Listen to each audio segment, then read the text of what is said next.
Good evening. My name is Thane Rosenbaum. I'm the creative director of the Forum on Life, Culture, and Society at Touro College. And welcome to the FOLCS conversation series. We call ourselves FOLCS. Tonight's conversation, Parkland school shooting, 2 years on and much more to do. We just passed the second year anniversary, which was on February 14th, of the tragic school shooting at Parkland High School at Marjory, Stoneman, Douglas High School. And we thought this is an opportunity to take another look after 2 years, see what we learned, and talk to some very, very special guests. You may recall, this was originally scheduled to be hosted live here in New York, co-sponsored by our partners, the New York Film Academy. And of course, COVID-19 changed that. But we were very, very committed to hosting this evening. It was so clear. We had sold a number of tickets. Everybody really was interested in that. So our guests graciously returned to us and in this during a pandemic to have this conversation. Before I introduce our special guests, let me just provide just a quick thank you to Judy Goldman, who is a longtime resident at Parkland. Her husband Kenny and I grew up together in Miami Beach, and 3 of their sons were graduates of Marjory Stoneman Douglas High School, and she was very helpful in helping us coordinate tonight's event. Our guests tonight are Tony Montalto. Tony, you can wave to the audience. There he is. Tony is the father of Gina Montalto. She was tragically killed on the 14th of February, 2 years ago. Tony, I must tell you that I've been hosting events like this for over 25 years. I've never done anything like this that has such a haunting background as you've provided. That portrait of Gina is really just devastating on many levels, and beautiful and haunting, as it should be. Christine Hunschofsky is here with us as well. There she is, Christine. Hi. Hi. She is presently the mayor of Parkland in Florida, and she was the mayor of Parkland during the shooting as well. Michael Udine is here. He too is a former mayor of Parkland, but during the time of the shooting and even to this day, he serves the public as a Broward County commissioner. And Adrian Walker. Adrian is here somewhere. There's Adrian. Adrian is a longtime columnist for the Boston Globe, where he covered a number of big stories, shootings at the elementary school in Connecticut, and of course the Boston Marathon bombing. So he's got lots of insight, but he's really here because, and among other things, he grew up in Miami. He too went to my high school. He was a class behind us. And he used to be a reporter back in the day for the Miami News. So anyway, thank you all. We'll start in a moment. Just let me remind the audience, if you want to leave a question for our guests, you could do so by hitting the Q&A button and leaving one. Hopefully we'll get to some. And if you also want to have a chat with some of the other people that are watching on Zoom, hit the chat button and that will be on for the rest of the night. I mean, what is it like in some ways to be associated with a town and a high school that has become a national metaphor for school shootings and senseless gun violence? Tonight's discussion is not in any way focused on gun regulation at all, although I suspect it'll come up. But I could not resist by reading some statistics just from this weekend. As we know, there's been an uptick in crime nationally. These are shocking. Los Angeles from last June compared to this June, a 250% increase in gun violence and murder. Philadelphia, 50% higher murder rate from guns over this year. Chicago, 60 people this weekend were gunned down, just this weekend. And of that 60, one was a 10-year-old boy, one was a 1-year-old girl. New York City, where I live, 503 shootings since January. That's double. So we probably will discuss the senselessness of not having sensible gun regulation, but let's start with the mayor. Christine, let's start off with a simple question, which will have a complicated answer. How's your town doing? How's it doing? How's the mood of the people? How is the mood of the parents who still send their children to the high school? I mean, now they're not sending their children to high school because of a pandemic. but give us a sense, this is a national audience. Tell us what the mood in Parkland is like. Well, thank you for having me. It all depends on the day, to be completely honest. And even though it was a mass shooting, it affected everybody very differently depending on their circumstances, any previous traumas they had. So while some people have moved on with their lives to a certain extent or moved forward, there are others who never went back to school. And there are others who are no longer with us. So as to how people are doing, I think that's a very individual question, and it all depends on the people. As the mayor of Parkland, I suspect when you go to mayor school, I don't think there is such a place called mayor school, but when you go to school, they don't teach you how to handle something like this. This has clearly special set of circumstances. When I was referring to how are the people doing, you know, there is a collective mood as to what I'm really asking in terms of how the town itself is responding. But for you yourself, this must have been extraordinarily challenging. Yeah, I mean, it was challenging from the perspective that I knew many of the people who were affected, and it was devastating from that perspective. And yeah, go ahead, sorry. Yeah, and it wasn't something, I mean, Parkland was a city, no one knew where we were. Even people who were just one town over from us didn't always know where Parkland was. And considered an exceptionally safe city. Yeah, we were voted one of the safest cities in Florida. This was, you know, the place you went to raise your family. It was a very connected community, and yeah. Everything changed to a certain extent on February 14th. I'm gonna leave you in a second, but I just want to point out, I think most people don't know that after the end of the first year, 2 students committed suicide in the aftermath after the anniversary. Just to show about the aftermath itself, it haunted everybody, it affected everyone, as you said, in individual ways, and it ended up in yet further tragedy, all related to what happened on February 14th, the year before. Michael, can you give us a status about the trial against the shooter? How much of this do we know? I know there was an adjournment that was scheduled. I guess it was March 20th. Was the trial set to begin around now? What do we know about it?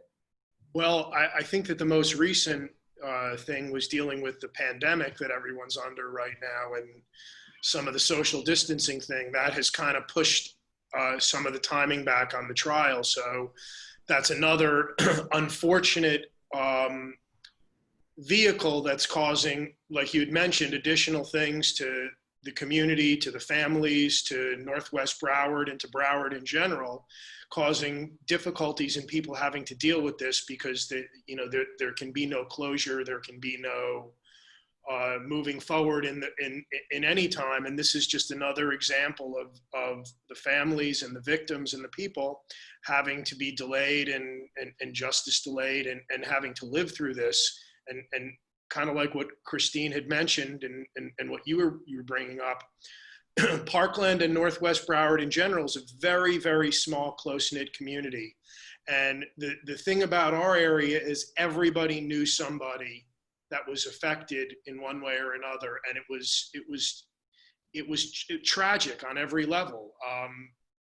Now, the postponement of the trial, the way you describe it is like it's almost re-traumatizing because this is something that was expected. You made me wonder, do we know if the Broward state attorneys are going to be seeking the death penalty?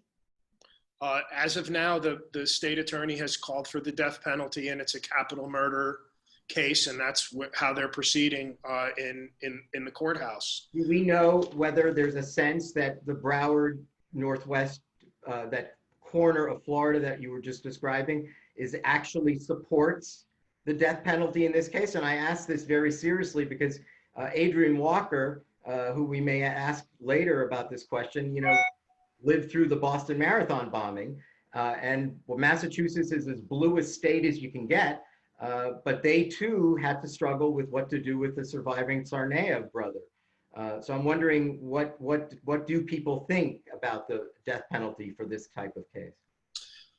I'm not really going to speak for the people collectively in general. I think that there's others that can speak to this question a little bit better and a little bit more from a more personal perspective. But if there's not a crime that's appropriate for a death penalty type penalty, I really don't know what is. And I think that, again, I understand all the sides, and people will say that it's re-traumatizing because there's, some talk that the assailant would plead guilty if they took the death penalty off the table. I'm going to leave that because it's really not for my place to comment on, but I will say is if this isn't a death penalty type of case, then I don't know what a death penalty type of case would be. Yeah. But I defer to the families on that because Well, obviously. let's Tony, would you mind answering that? Well, I'll say that the families rarely speak about this. Each of us will have to make our own choice, and if we can come together with one conclusion, we will. If we can't, we'll each express our own desires to the state attorney, whoever it happens to be at the time of the trial. You spoke earlier about it being re-traumatizing. As our community was getting ready for what was supposed to be a January start to this trial, certainly in December when they pushed it back, it was re-traumatizing. It must be horrifying for you. Well, it's not just for our family, it's for the students that have survived and are in the school. It's for the other people in this community. Everybody would like to see this move forward. We understand everybody's entitled to a fair shake under the law, and we know that the pandemic was in no one's plans. So Right. Hopefully we can see this move forward at some point. Tell us a little about Stand with Parkland. Well, Stand with Parkland was born from this tragedy. The families who lost our beloved spouses and children banded together because we saw the need for change. And what we've tried to do is approach the issue of school safety in a uniquely inclusive, nonpartisan, and comprehensive way. So when you say inclusive, what do you mean? We look at the idea of securing the campus, better mental health screening and support programs, and finally, the need for, if you choose to own one, to have responsible firearms ownership. All three of these areas failed us that terrible day. And we feel that this isn't a political issue. It's something all Americans should rally around, and that's the safety of our children and teachers in school. I know that you've said somewhere that you actually believe that the nation itself is experiencing an epidemic of school violence. So for you, this is something that you think, everyone it's at some point, other schools are going to have to face this question. And I suspect that's what your nonprofit is designed to address. By the way, when you're talking about, do you also talk anything about arming the teachers? Is that also part of this inclusive approach? Stand with Parkland does not believe in arming teachers. We do believe, however, that there should be armed individuals on campus to protect the students and teachers of our nation. Okay. Adrian, you covered the Newtown shootings in Sandy Hook Elementary in Connecticut. And you, of course, as I mentioned before, you were a columnist. You had your column during the Boston Marathon bombing. What is your sense, and you're from South Florida, so obviously you have an interest in the news of South Florida, and this was gigantic news. Do you have a sense of how well this was covered nationally, globally? It seems to me it was handled in such an unusual way. It's the first time I can think of where the student activists seem to be leading the discussion. The White House seemed to have politicized it at some point. Tell us that, of course, social media now has its own, when you started out, that was not a factor in this coverage. Tell us, as an observer and as someone who's a son of South Florida, what your thinking is about how this story was covered. What I'll say, first of all, is that I think it was covered very well locally by both the Sun Sentinel, which won a Pulitzer Prize for its coverage, and the Miami Herald. I think they both did really outstanding work.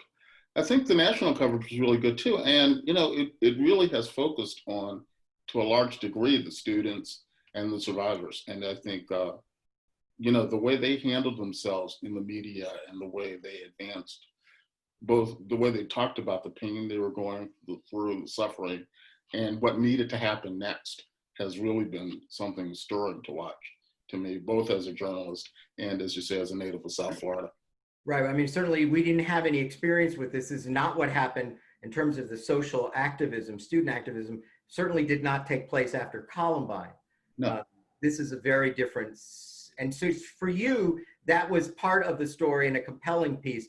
I wonder whether the mayor, I'm curious, this is your city. Adrian is a son of South Florida. He's also a journalist. As the mayor of Parkland, what was your sense of the media coverage? I'm wondering whether the community was united in its sense that we were covered fairly or accurately. I wonder what Parkland residents think when they watch CNN or MSNBC. I know there had been some people questioning whether some of the students or perhaps even parents were using the tragedy to sort of exploit the tragedy for some sort of self-gain.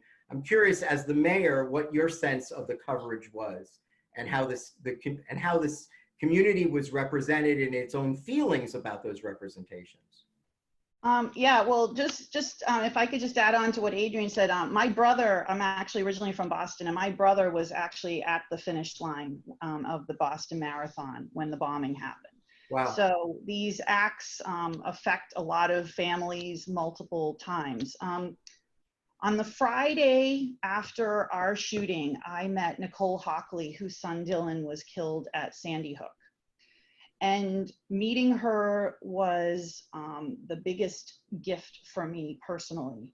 She warned me that right after shooting, everybody will come together for a short period of time, and then the whole community will divide.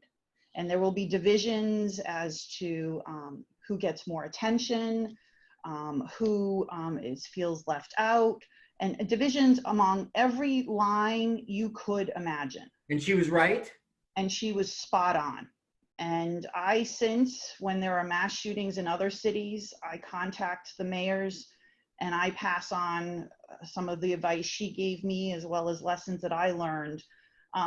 So while the coverage was very uplifting, which was wonderful in many ways for our city because it gave some people in our city an opportunity to rally around something positive, the human element and the human trauma that happens on the ground doesn't really get covered very well. And I think it's because it's very complicated to cover. People were not all in agreement on a lot of things afterward.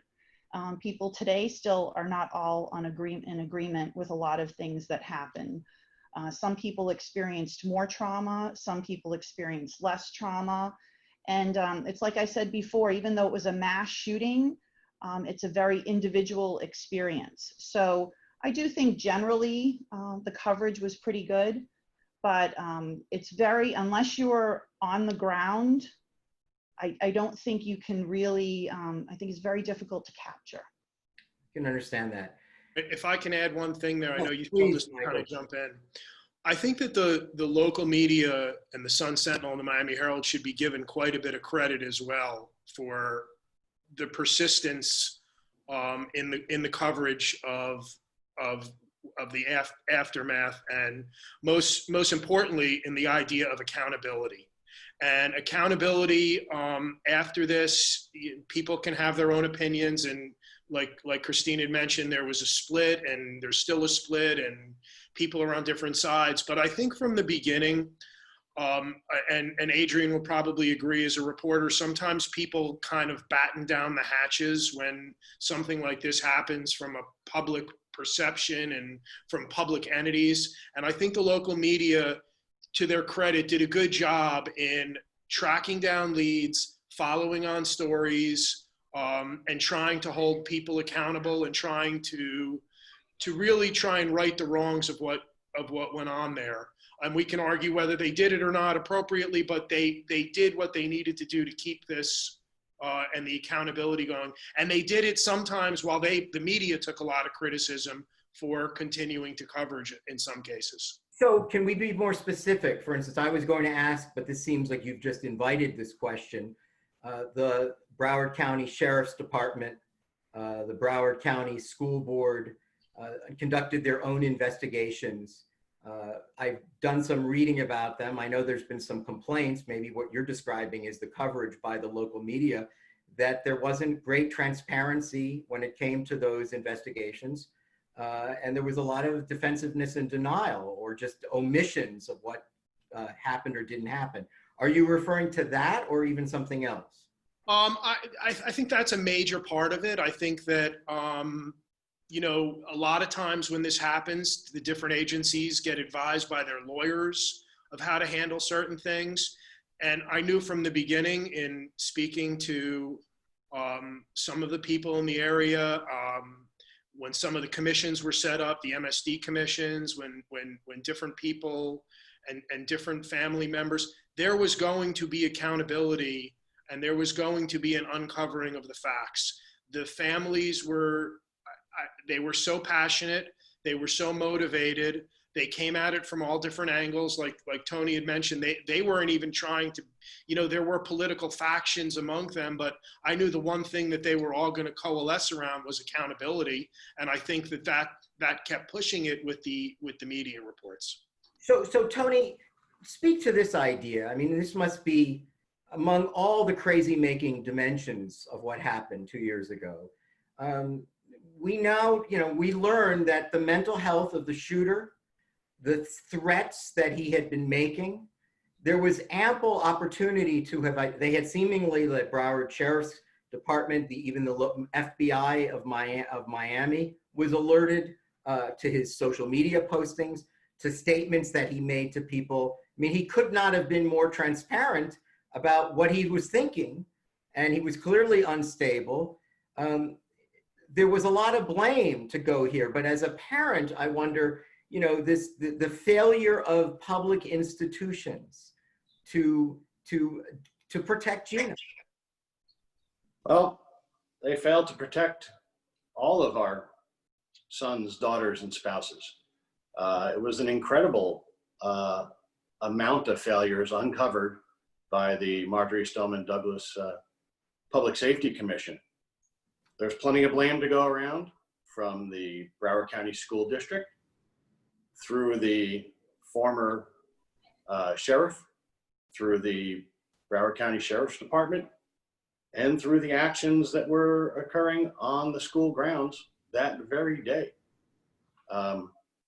How did an armed individual gain access to the campus? Now, Let's just think about that. Were the doors unlocked, Tony? The gate was unlocked early and it was unmanned. There's lots to go into, but let's just say there's plenty of failures. And the audacity of, quite frankly, we've gone up to Washington, we've gone to New York, to Connecticut, to California, to Illinois. We've been all over this nation and been very well received in our message that positive change needs to be made. And right here in Broward County, our school board has largely neglected our families. They've neglected the idea that change needed to be made. The superintendent was, I'll say, taken out to the woodshed a little bit by the Broward County Public Safety Commission for his lack of moving forward at a pace to protect our students and teachers. You know, we saw the governor come in and remove the failed sheriff. That sheriff failed to have his department prepared for the action that occurred. It hurt my daughter and 17 others here in Parkland, but quite frankly, the entire county was in jeopardy because of the lack of preparedness. Now, there's been some accountability, there's been some changes, and we believe and support the Sheriff's Department wholeheartedly at this point. Let me ask our two elected officials, you know, when I hear words like mental health problems of the shooter, you know, we've heard enough about this where the gun lobby's position is, well, you see, it's really about mental health. it's really not about the guns. The guns are safe. It's in whose hands they're in. And so we really need to deal with the mental health dimension. It's clear that Stand with Parkland, Tony agrees that mental health issues are important.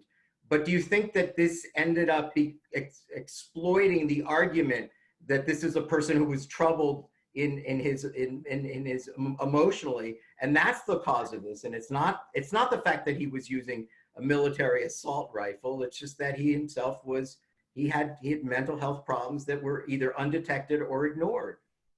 Well, I think we should look at some of the work that the families did right after the shooting. The Marjory Stoneman Douglas Public Safety Act that ended up passing in the state of Florida included red flag laws. And red flag laws are a huge step and a tool in order to make sure people who are a danger to themselves or someone else, they go in front of a judge and they have their due process. And if they're deemed to be a danger to themselves or someone else, the weapons can be removed. And in fact, this red flag law was used not long after it came into effect in a neighboring city with someone who wasn't well, but also had a stockpile of weapons. Now, was the red flag law unique to Florida? This is something that originated out of this crisis, or have other states implemented such a measure? Some states had it prior. Florida, this was new to Florida, but we were one of the early states, and it has since caught on throughout the country. So, Michael, for those people who are civil liberties minded, how does a person actually go before the judge? Does some police person, how is it done? How is it initiated? Well, law enforcement can be, put on notice. They can go out, and there is a hearing process through the courthouse. There are judges that are set up to take testimony and to listen to evidence, and then they can enter the appropriate order. But there is checks and balances for the civil libertarians out there. But this is something that gives police and law enforcement a tool that they can use when they have situations when they think somebody's dangerous with guns and firearms. And I think it's an important tool, and it's a tool that will save lives in the future. I want to ask this question to everyone, but let me start with Adrian. The trial has been postponed. Tony, Michael, and Christine talked about the additional disappointment about that. You lived through the Boston Marathon bombings and the aftermath and reported on it in your column for the Boston Globe. You used to be, by the way, I had forgotten this, but I'm reminded of it now. You used to be, before you were a columnist, used to be on the Boston Globe Spotlight team, if I remember correctly, although you were already a columnist at the time when the Spotlight team became a movie, Spotlight, because of their coverage of the pedophile priests of Boston. The question I want to ask here is, what does justice look like in cases like this? What is it that people can expect? Yes, it's re-traumatizing not to have the closure of the trial, but what does it look like? Father Gahan, I remember one of the priests in Boston, ended up being strangled by another inmate. And a number of the families, I understood, were in fact, I wrote about this in one of my books, so I know this to be true. The families were upset that he was strangled because they wanted him to have his day in court. They wanted to have an opportunity to speak to their loss and their grief. And they didn't like the idea that someone in the prison decided to do justice for them. So you've obviously given this some thought. I want to ask everyone this question, certainly Tony. What does justice look like? What can we expect? What I would say, first of all, is, I also covered parts of the Boston Marathon trial. And it was an incredibly cathartic moment for the community. I mean, everybody knew who he'd done it. Everybody knew how the trial was going to come out. But to have the experience of seeing justice done in this formal way was really, really important. And I think it's going to be a very important moment for people in Parkland too. And I can totally sympathize with the frustration people must be feeling. Obviously, COVID's no one's fault, but it's an imperfect kind of justice. There are plenty of things that will not deliver for victims and their families and the people who care about them. But nevertheless, it is a hugely important civic step. So you're describing, though, the catharsis that also included victims themselves speaking to the court? Was it simply the trial itself, or was it the opportunity for voices of the marathon, the victims themselves, the survivors, as well as the victim families, to have an opportunity to speak in open court? It was both, but the opportunity for the survivors and others to be heard in court, the chance to be heard, to have their voices heard, to publicly express their pain was enormously important. And I suspect that the Parkland, Tony, Michael, Christine, this is what you're also talking about the trial itself, right? Well, let's think about how nice it would be for some of these students who are face down the barrel of this weapon as well, to be able to stand up and speak their truth about the fear they felt and why the shooter should be sentenced and how he should be sentenced. That's got to be somewhat of an empowering moment. I know that for our families, nothing is going to bring back my beautiful daughter or the other people taken.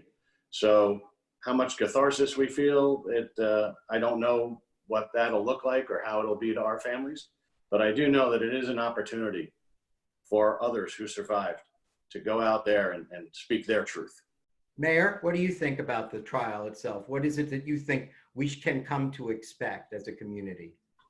I think once again, it's a very individual situation. I know people whose children were deposed for the trial, and some of them were not in a state where they could go through with it because it was so re-traumatizing for them. So I don't know that it's the same for everybody. I keep going back to, it's a mass trauma, but it's a very individual experience. There are other people who want to have their say and want to, let that anger out. But like I said, it all depends on your situation. I also have to say, every time there's a headline about it, it's re-traumatizing. Right. When the Sun Sentinel is writing headlines about how the killer is getting love notes in jail, that's highly re-traumatizing. Unimaginable. When we hear about another mass shooting last summer when it was back-to-back El Paso and Dayton, that was highly re-traumatizing for many in our community. So I think because our community is so tight-knit, when such a extreme trauma happens all at once and you have a very connected community, the ripple effects are everywhere. And I sometimes think that can get overlooked in the process. Michael, can you add your voice to this about the trial and what justice could look like? You were the one that raised this idea that it's not just Parkland. You're a Broward County commissioner. You enlarged the circle for us of people. It's fair to say that it's not just Parkland, that everyone, Adrian Walker, who grew up in Miami, everyone was taking this personally. Everyone feels some kind of a personal investment in whatever justice can come out of this. I agree wholeheartedly, and I agree with what Christine and Tony had just said also. And I would add that, I think the idea of justice and watching the community and especially the families look at the aftermath of all this, justice can't be like Tony had said. Every chance that there was to do something that could have prevented this kind of slipped through the cracks. There's no way to sugarcoat it. It just, almost at any, if you had a diagram at any point where something could have gone one way that could have prevented this, it went the wrong way. And when the families and the community see people not being held accountable, or the perception of people not being held accountable, it's hurtful, and it raises and it pours salt in wounds. So the killer is responsible, and the killer is going to have to face justice. But as you go through this process and you see different people who you think, acted inappropriately, failed to act, and then suffer very little to no repercussions. I think that that's not justice either. And the system may not be set up to handle that the right way. But I just think it's an important point to bring out, that all the way around there were places where justice could have, there could have been something, but it seemed like every chance there was just almost another slap in the face to the victims. And when I say victims, I mean the community as a whole that was victimized as this thing played out. Let me just end the discussion on the trial and what justice can look like. In listening to all four of you, I'm reminded of an op-ed I wrote for the New York Times many years ago. Remember the shooting that I think it was 77 or 67 students were killed in Norway in a mass shooting a number of years ago. And they were on an island on a school trip or something, and the same assault rifle, bump stocks, unloading on everyone, 70 kids are killed. What I remember writing about that was that the Norwegians, when it came to the trial, they didn't count on the fact that they're a very peaceable country. They don't have very much crime at all. So the highest sentence you can get in Norway is 17 years. They don't even have, for capital murder, they don't even have life imprisonment. So the Norwegians had to look at, how can we live with this outcome, that he would be found guilty and he would be out in 17 years. I wonder whether that's somewhat also the fear that the legal system itself is so deficient. In one way, as Adrian said, it's cathartic, and on the other hand, the sense of rage, the sense of what I would do, a person would a father want to have happen. I mean, Tony, you can understand this. I mean, the Norwegians were completely baffled by a system that would absolutely fail them in this particular case. Well, I could say that it's not easy being a victim. That's one thing we've learned, all of our families, through this difficult process. However, there's a lot of change and a lot of opportunity for us as a nation to fix things if we choose to come together. If we choose to sit there and blame the right or blame the left and keep screaming over the reasonable people in the middle who can come together, have a discussion, and find a agreement and a pragmatic approach to moving forward for positive change, that's what this country needs. We've had enough, quite frankly, of the left and the right screaming over the people in the middle. People in the middle need to come together. That's why Stand with Parkland was founded, to bring people together to form a pragmatic and practical core of people who can not hold out for the home run, but we can come together, make certain changes, and let's be 10% safer tomorrow. We'll come back the next day and we'll work on the next 90%. But let's capture the agreements we can have today. And that's what we were able to see done in Florida for the Marjory Stoneman Douglas Public High School Safety Act. And that's what we're encouraging to have in Washington.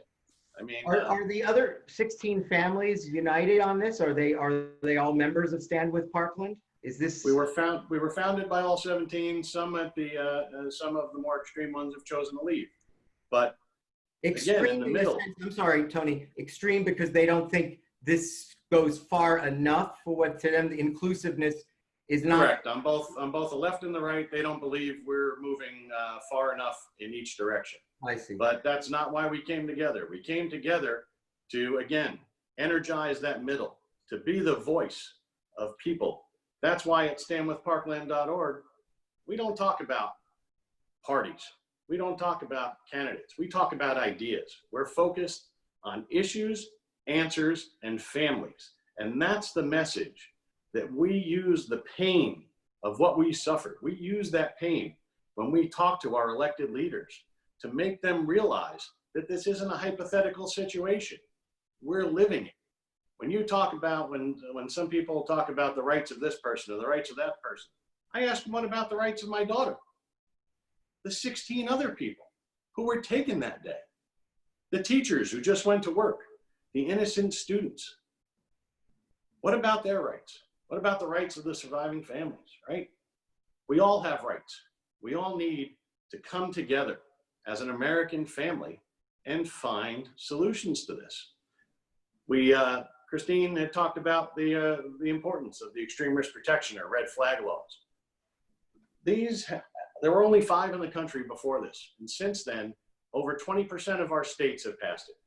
Right now, it's a law in 18 states plus Washington, D.C. This is a huge step in the right direction. We have to, as Michael explained, honor the due process rights, but we also have to do things to stop things like happen to our families. 40+ visits by law enforcement, and they were helpless to do anything because they didn't have the law that enabled them to act. When you say 40 visits, you're saying 40 occasions in which the shooter caught the attention of the police department. Yes. Yeah. I mean, really just mind-boggling. Yes, it is. And crazy making. Adrian, maybe start with this, and maybe Michael, you can pitch in as well. You know, when it comes to sensible gun regulation, I know you've written in your own columns for the Globe. Help us understand the gun lobby. You know, try to help us understand. You know, I'm thinking about, you know, Europeans were great consumers of American cinema in the 1930s, when the Hollywood golden age. And what they thought America was just cowboys and Indians. That's really what they watched. So the Europeans really, even until through World War II, they just assume Americans were packing. You know, this is what they do. They want to have their guns, and, you know, this is cowboys and Indians. No other country had anything like this. I mean, when you think about how ridiculous this was, that this was our export from Hollywood. You know, basic things, background checks, waiting periods, restrictions on bump stocks. Why are some of these things so difficult? What is it about the Second Amendment that generates such passion? You know, why does the Second Amendment generate more passion than the other 9 amendments in the Bill of Rights put together? That's the question I always ask, you know. In a way, it's mind-boggling to me. I would have sworn that Sandy Hook would be a turning point. Is that right? Yeah. And, I mean, you know, it was a massacre of young children. And I was astonished, you know, looking back 2-3 years later, that it didn't turn out to be that. And the power and potency of the gun lobby is just insane to me. To me, our failure to come to terms with this is the greatest public policy failure in the 30 years of cover politics. Hands down. It's really, truly mind-boggling. But how does the gun lobby actually take it off the table? Meaning that I'm always wondering, I agree with what you're saying about Sandy Hook. I felt that way with Parkland. Parkland got so much attention. But then somehow it gets taken off the table. Something else happens. And I'm going to ask a question before we finish tonight about that idea too, because unfortunately 2 years after this tragedy, you know, now we have police shootings, which is on everyone's mind, of African Americans, and of course a pandemic. And so you can see how the news cycle shifts, and something that seems so obvious. You're, frankly, Adrian, part of what happens with the news cycle. It's every 24 hours. And so it's part of the news cycle, but you know, it's partly this. The gun lobby figured out that 18% of the country elects half the Senate.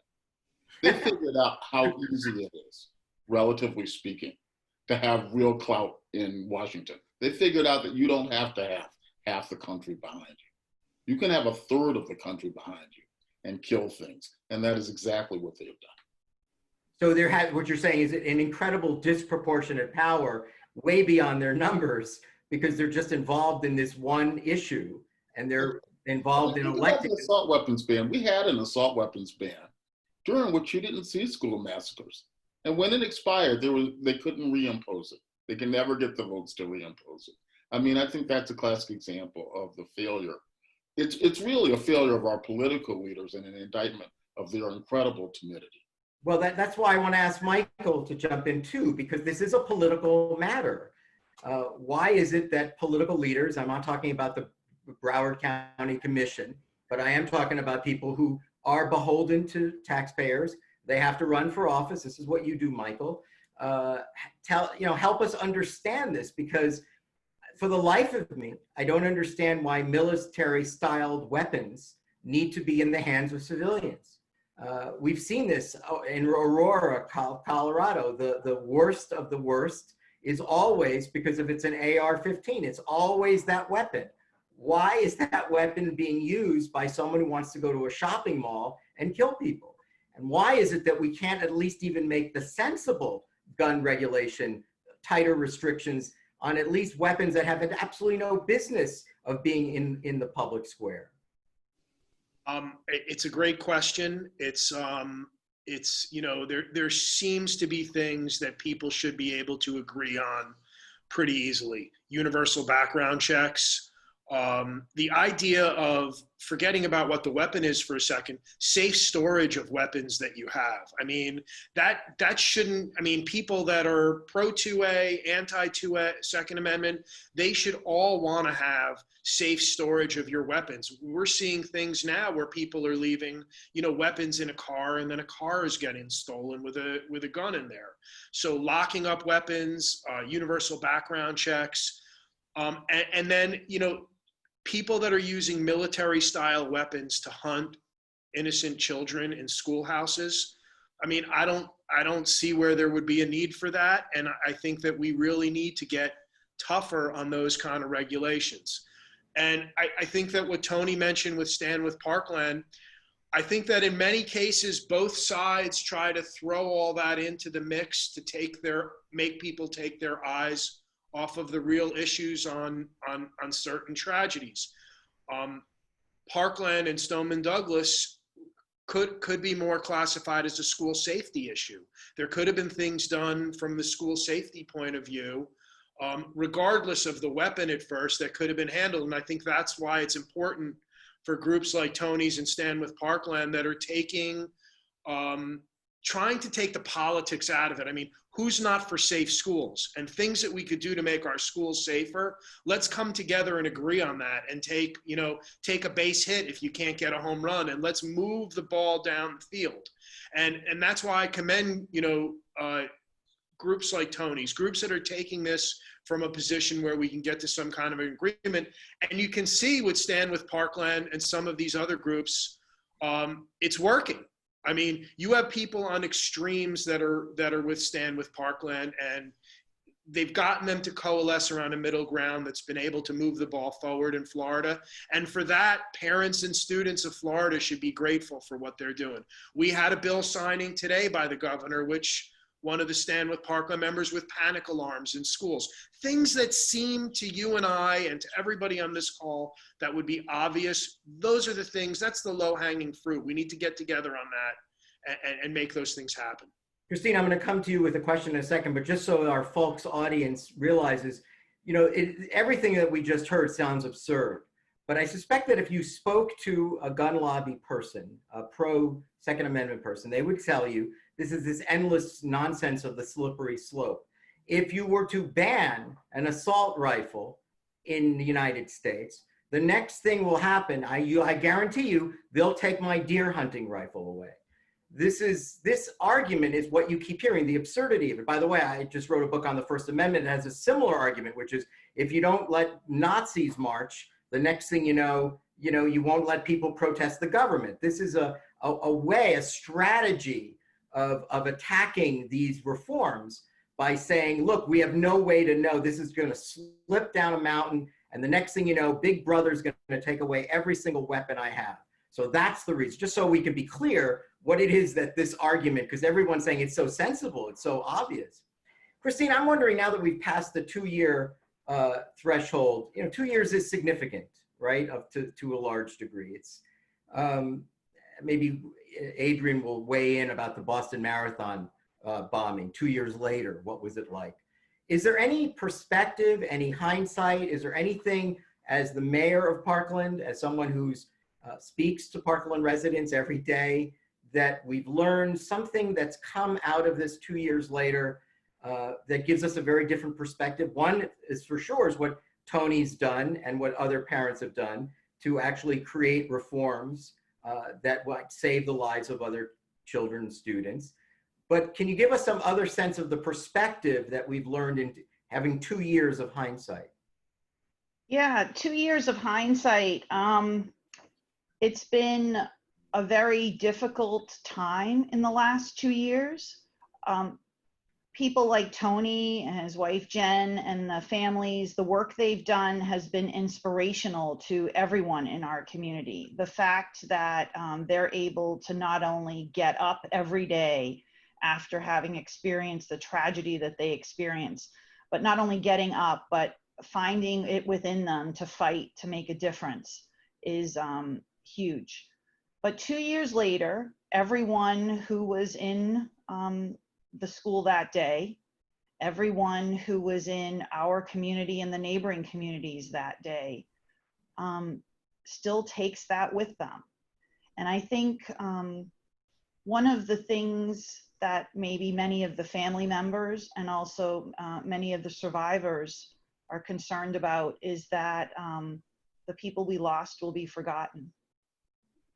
And when we talk about these tragedies, it's a little concerning that it always comes, we sometimes forget the people that are part of it. And I think some of the laws don't get changed perhaps also because we forget to humanize the tragedy that has happened. The people who now have trouble functioning because of the trauma they experienced. These mass shootings have terrible, awful loss of life, injuries that are forever, PTSD that stays forever. I mean, we have members in our community that when the fireworks come on, it's traumatizing. We had at the Boca Town Center Mall about a year ago, a balloon popped and everybody fled because they thought it was a shooting, and that's a reaction to it.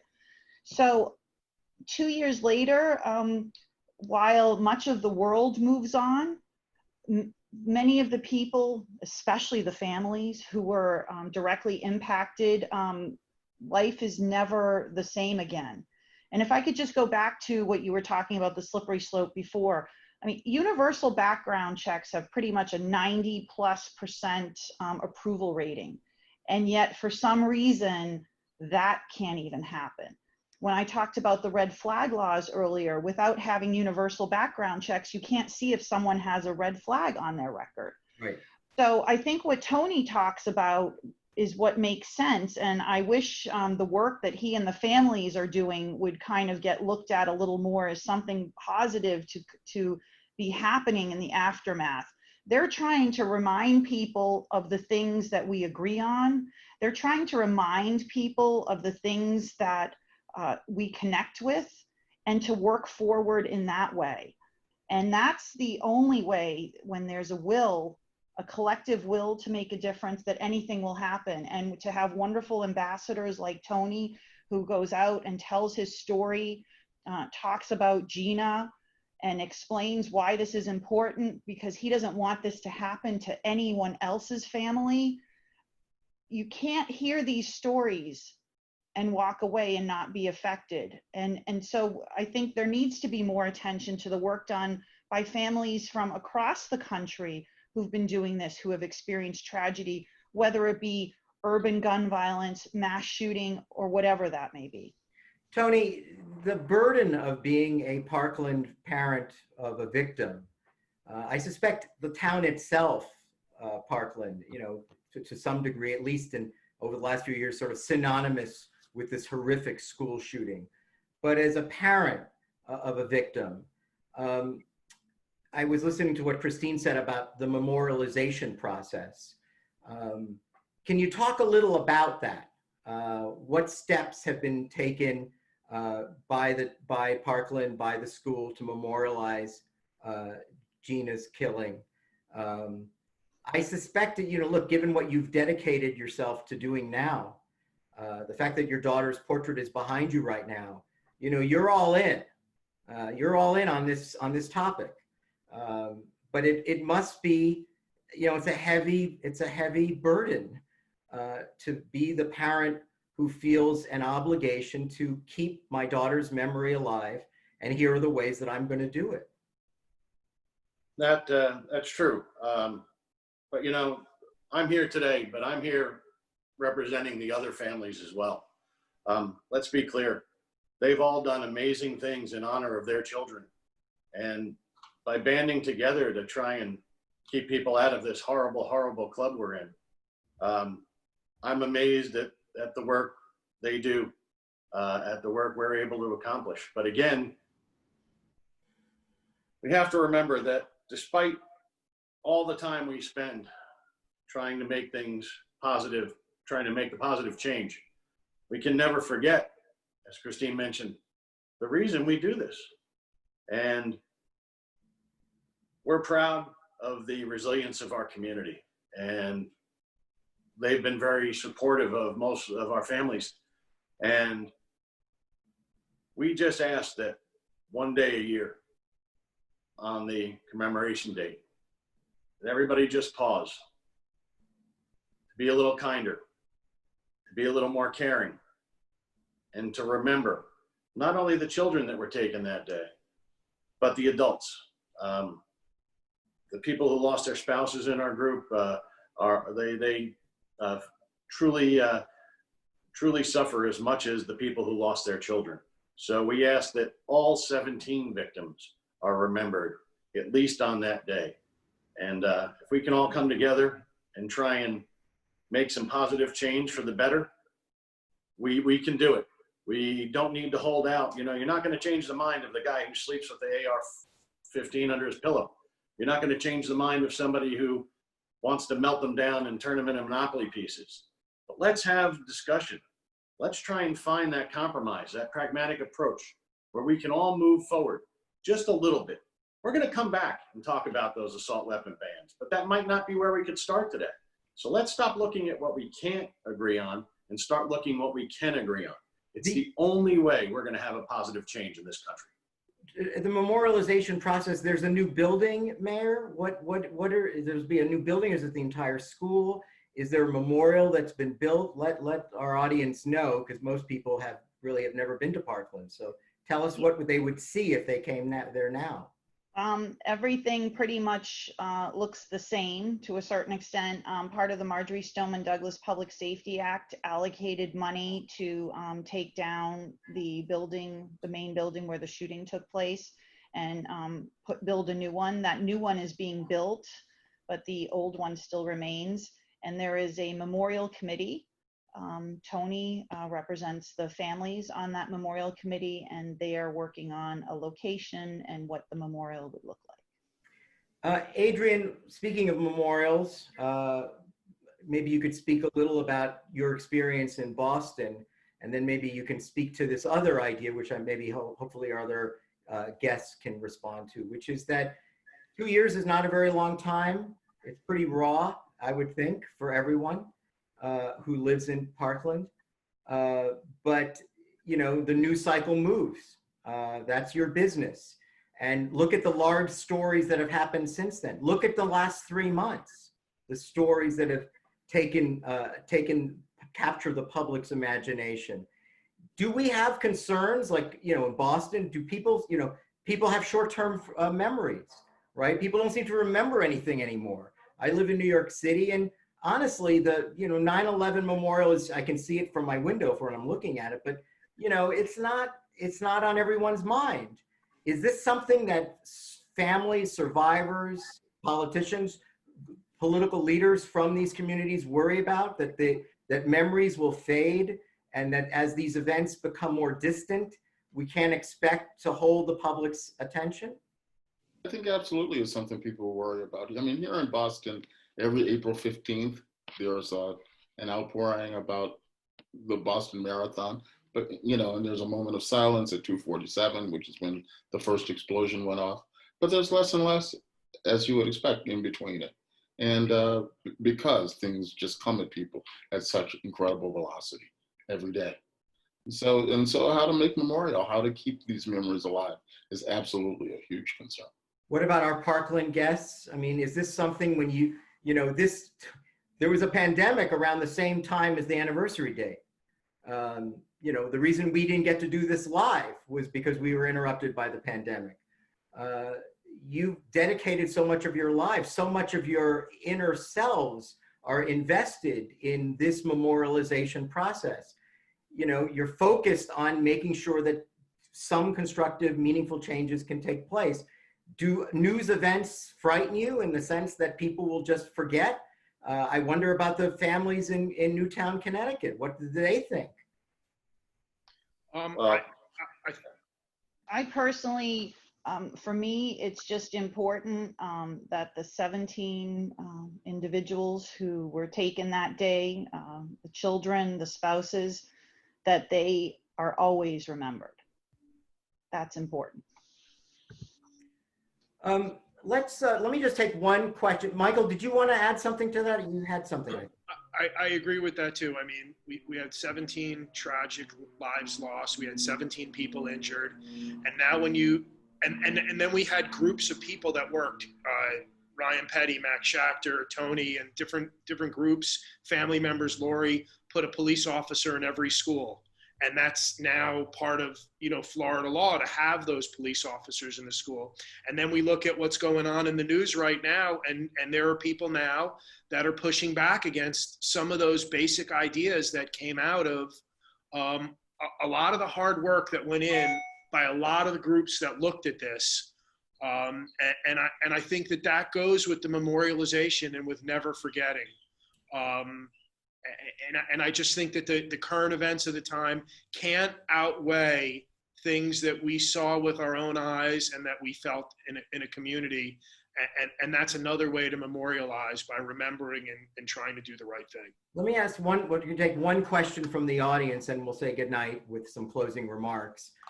This comes from an anonymous attendee, thanking you all for joining us on this evening, but then asking one question, saying, what is the one key thing that you believe should be changed that would be a positive step forward? What is the one thing that each of you would say is that something that is achievable, that is surprising that we haven't been able to do it, and that would really move us forward in a very positive, meaningful way?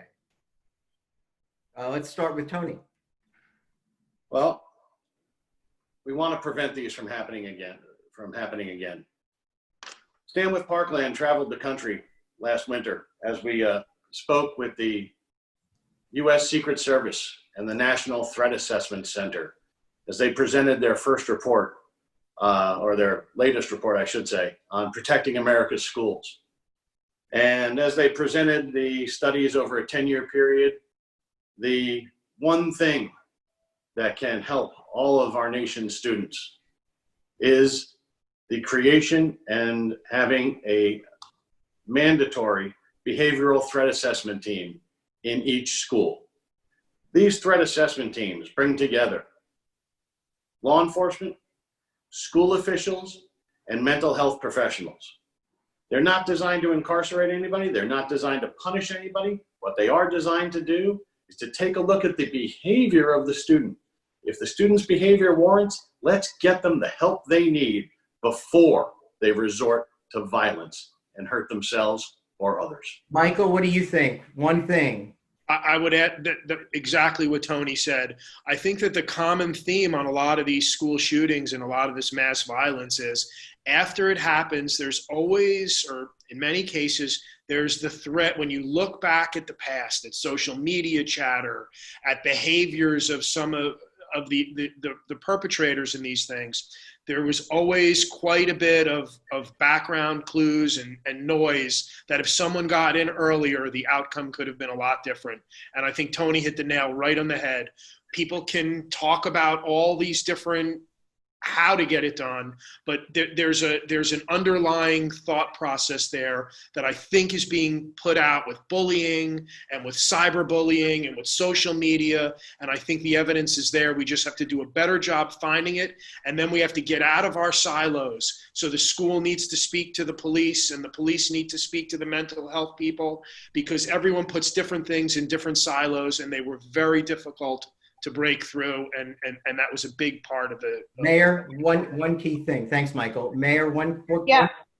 Just to add on to that, I agree with everything Tony and Michael said, and Tony, I know, has worked with Dr. Lena Alathari at the Secret Service regarding that, and she also comes around with Susan Payne, and Susan mentioned that a lot of the mass shooters had suicidal tendencies.